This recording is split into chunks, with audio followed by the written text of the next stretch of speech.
Hey guys, once again, Imperial40k here. Tonight I'm coming at you with another tactics video. I'm probably talking really fast, because I need to get this video done really quickly. If I can get it in 10 minutes, maybe 12, that'd be great. So I'm just going to run over everything really quickly. So just quickly tell you, this video will also be covering the Razorback tactics as well as Rhino. Razorback I'm really treating it as like an upgrade, because 5 point pretty much the upgrade. It's the same tank. So that's what I'll be treating it as. The plan in this video, guys, will be telling you quickly about the vehicle, its points wise and special rules and attachments you should get. Then I'll be going over some basic tactics and rules to help you execute your plan with the Rhino, and then I'll be going over some ideas and strategy about the Rhino and like how you can use it in the game. So we'll just quickly go straight into it. Just got to quickly find the page. There we go. Rhino. Okay, so it's a 35 point tank. It's got a BS of 4, front armor and side armor 11, rear armor 10, so that 11 can protect you from most infantry fire. It is a tank, a vehicle tank. It has, for its war gear, it's got a storm bolter, a smoke launcher, and searchlight. So, you know, all three, the smoke launchers will really help you pull out your tactic, and they're free. Some armies you have to pay for them, so it's always good to have that. It carries 10 men. Special rules repair. If you roll a 6 and you're immobilized, you get repaired for free. You do that instead of your shooting. And for options, you can take a storm bolter, hunter killer missile, dose blade, extra armor. You could always take another storm bolter. I'd love to see that, a double storm bolted heavy. Rhino. I reckon that'd be pretty cool. 2 storm bolters. You can take a hunter killer missile. You can do that if you want. I probably suggest you probably don't do it, because that 10 points can be spent elsewhere. 1 hunter killer missile. You could, if you're gonna do it, this would be the only army I allow you to, because it's got the BS of 4 and it's a 3+. So you got a most likely chance it's gonna hit with the hunter killer missile here. That's a not very good angle. Yeah. So that'll. Yeah. So you got a high chance that you will actually hit with that. If it's a 4+ like a guard army, I'd definitely not take that, unless I desperately required something that was that powerful and I didn't have anything else. You can take a dose blade. I've seen some guys use it online. I don't think you need it, guys. You can repair yourself if you get immobilized, so I don't think you really need it. Extra armor, 15 points. It really has no use now in 6th edition, because they're either going to blow you up if they go to your, damage result table, or they're just going to glance and take away your hull points and just, take away all your hull points and wreck you. So, yeah, that's really no use at all. It's 15 points, it's a bit of a waste. A Razorback. For 5 points extra, you can get this beast on top. This thing here is just the kind of the 2 sponsoons I got off that Predator tank. Didn't work. So I ripped them off, stuck them together, did some craftsmanship here, and I chucked it on top of that.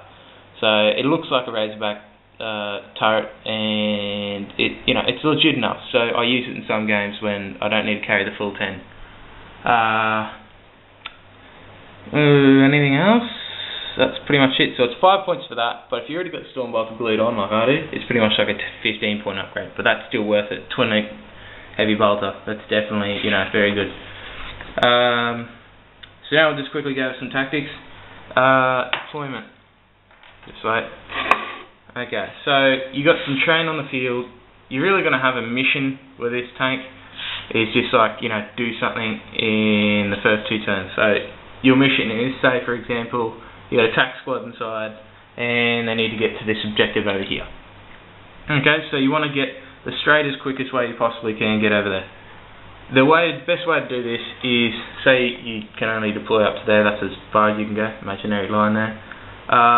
You just want to go as straight as you can. So you might have to angle it a bit and go straight 12 to there. And that's the most you could probably get out of that turn. You don't want to sit on top of train, unless the objective's like only right there, and even if you did get immobilized it wouldn't matter. But if it's still, a bit further out, try not to go on train, try not to take that risk of immobilizing yourself. Yeah.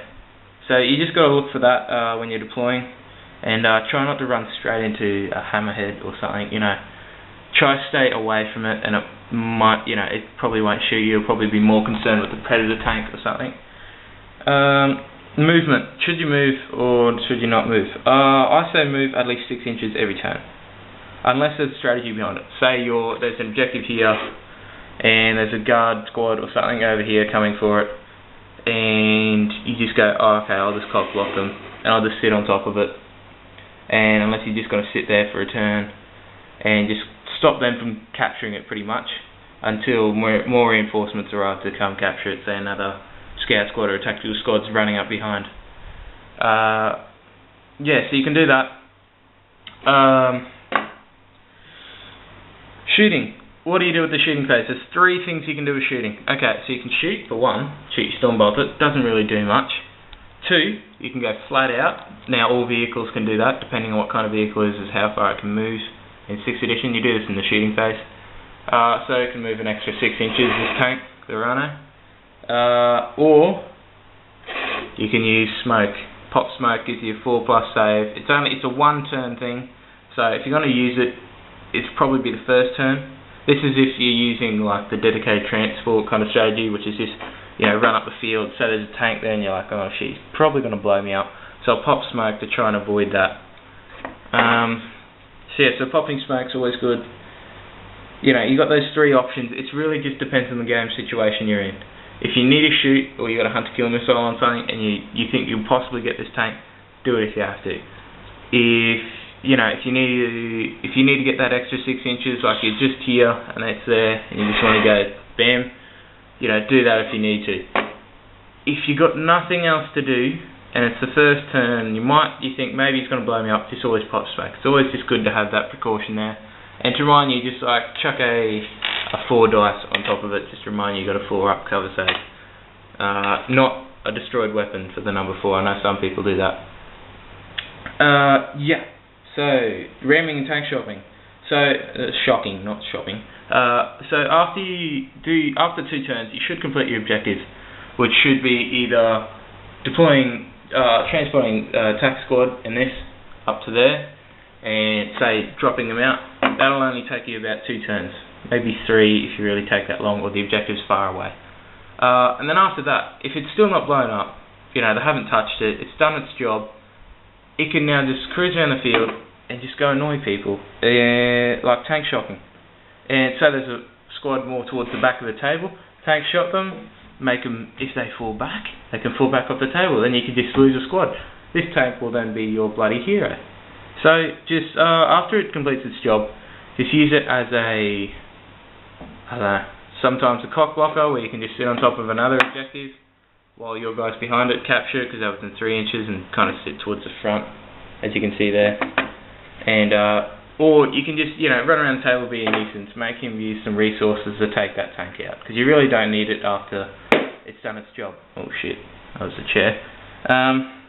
Yeah, so that's pretty much it for basic tactics, guys. Strategies. Okay, so my first strategy is just a dedicated transport strategy.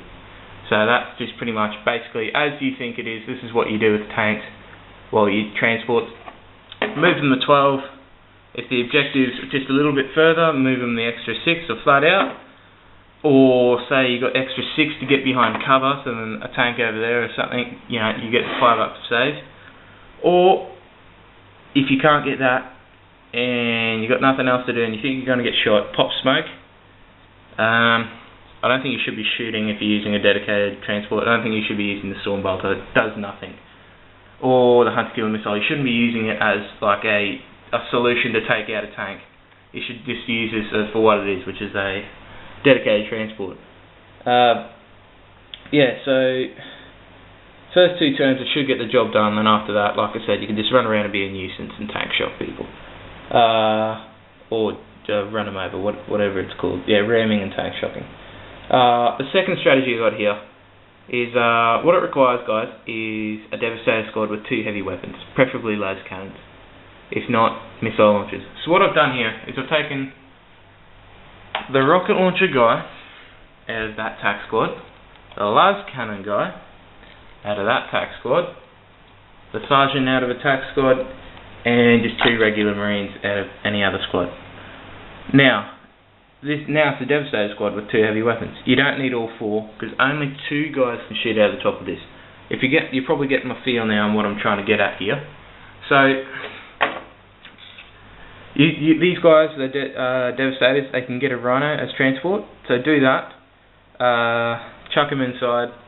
This is kind of a surprise attack when you want to surprise your opponent. Say you've versed him for a while, he knows what you usually do.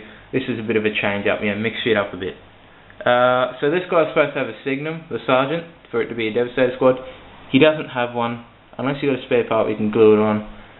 I don't think you really need, guys. I think you can get away with not having a Signum on top. I don't think your opponent's really going to give you shit. So, it's there, but it's not there. Okay? So, you can still use it though. So, you just get 2 heavy weapons, chuck them inside the Rhino, so they're inside it, whatever. Now, when you deploy the Rhino at the start of the game, don't deploy it like you usually would with a dedicated transport. You want to get as far up as you can. Try and, choose the better terrain side of the table if you can, if you're going first. And you could... No, that's not really going to work. So, sit behind cover, like this, for example. So, if we put the camera down here, I'm pretty sure it should show. So, that's about 50% of it's covered. So, you don't have to pop smoke. So, this is maybe if you're going second, even if you're going first, sit behind cover, because then you don't have to pop smoke. You get a free 4+ save for being 50% concealed. So now, if you got it first turn or you got a second turn, you survive the second turn. They go first and then you're going second. Now, what you can also do is grab a hunter killer missile and put it on. This will probably help out a bit as well. It's probably a good reason to use the hunter killer missile. And now what you do is you pick out, say that Predator doesn't fully take out that Hammerhead tank, or I don't know, maybe it's some other tank. Now what you do is he's just going to think, oh, it's just a scrummy little transport. Now what you do is just say that Predator only takes off 2 hull points of that thing, and you go, oh, okay, I can get him now. Bam! All of a sudden, this guy has got 2 crack missiles, strength A, AP3 flying at him, and a las cannon. And you can also use the Signum from the Sergeant, which isn't there, but it is there, to make his boost skill 5, so it's a 2+ to hit, and you're probably going to use that in the las cannon because it's most important. And then all of a sudden, he's most likely got 2 crack missiles and a las cannon shot going his way. And I'm pretty sure, guys, those 3 shots should be able to at least take 2 hull points, maybe at least 1 hull point, maybe get some sort of damage result, maybe take off a weapon. So it should be able to do something, guys. That will scare the shit out of him. This is a good surprise tactic. So just think about that if you want to mix stuff up a bit. And the third and final tactic I got here, guys, is pretty much just the Razorback kind of upgrade. A way you can use it. You either use it like a dedicated transport, like a Rhino, or what you can use it as is attach it to any squad in the army, a Devastator squad, a tactical marine squad, but they're not going to start inside it. They're not even going to get in the tank at all. They're going to have something completely other, separately thing to do, and do something else in the game.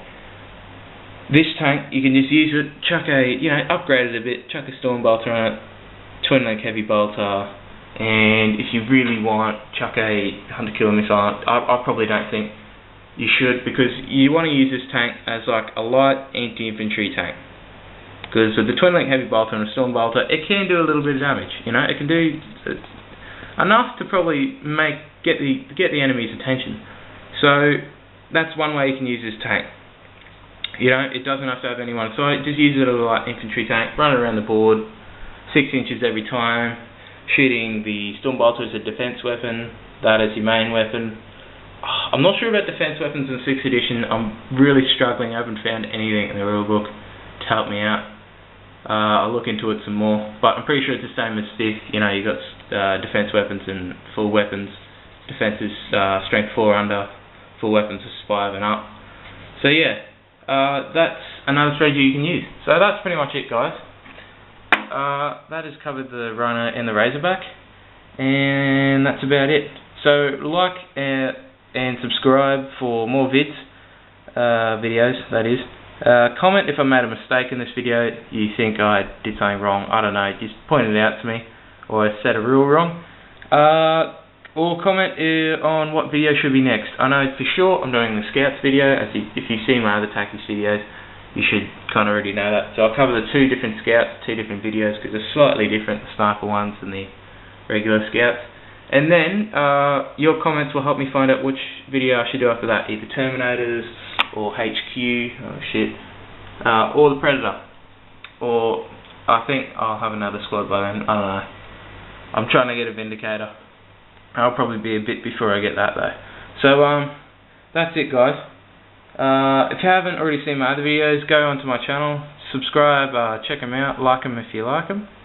You know, not that hard. So yeah, thanks for watching, guys. This is Imperial 40K signing out.